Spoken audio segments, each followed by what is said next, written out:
Na teto Ambalavao nandritra ny festival kilalaon'ny Arindrano 10 indray ireo karazana kilalaon-tsaina nentina nitaizana sy nanabeazana ireo ankizy sy tanora tany aloha. Kilalaon'ny Arindrano andiany voalohany tafiditra indrindra ao anatin'ireo hetsika fankalazana ny 15 taona ny fahaleovantenan'i Madagasikara sy ny commune ambonivohitra Ambalavao ka nokendren'ireo mpikarakara ny fotoanan'ny fialan-tsasatra nanatanterahana azy. Taranja ara-panatanjahantena maro no hita teto ary nandray anjara avokoa ireo rehetra te hanao izany hatramin'ny zaza 7 taona ka hatramin'ireo efa lehibe. Niavaka raha ity andiany voalohany tamin'ny kilalaon'ny Arindrano ity no ny fisian'ilay lalao antsoina hoe Kids Athletics izay vao sambany nisy teto amintsika. Ankoatr'izay dia hita tamin'io ihany koa ny fisafidianana ny ampelamendrika sy lehilahy tsara ny Arindrano ka ramatoa kely Norsia izay vao 20 taona monja no voafidy ka nisalotra ny anarana misy Arindrano 10 raha ramatoa kely Nirina sy Karina kosa no première sy deuxième dauphine ary Andriamatoa Fetra indray no mister i Arindrano 10 fa Ilalaina sy Robert no premier sy deuxième dauphin. Zavatra amporisina zany amin'izao dia hoe ny fialamboly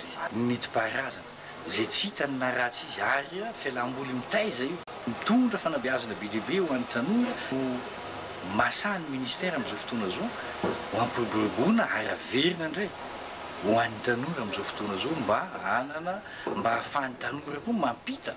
Fiaraha-mientana teo amin'ireo zanak'ampelezana, fiaraha-miasa teo amin'ny commune ambonivohitra Ambalavao ary fanohanana tamin'ny ministeran'ny tanora sy ny fialamboly no nahafahana nahatotosa ity andiany voalohany ity. Ny ministère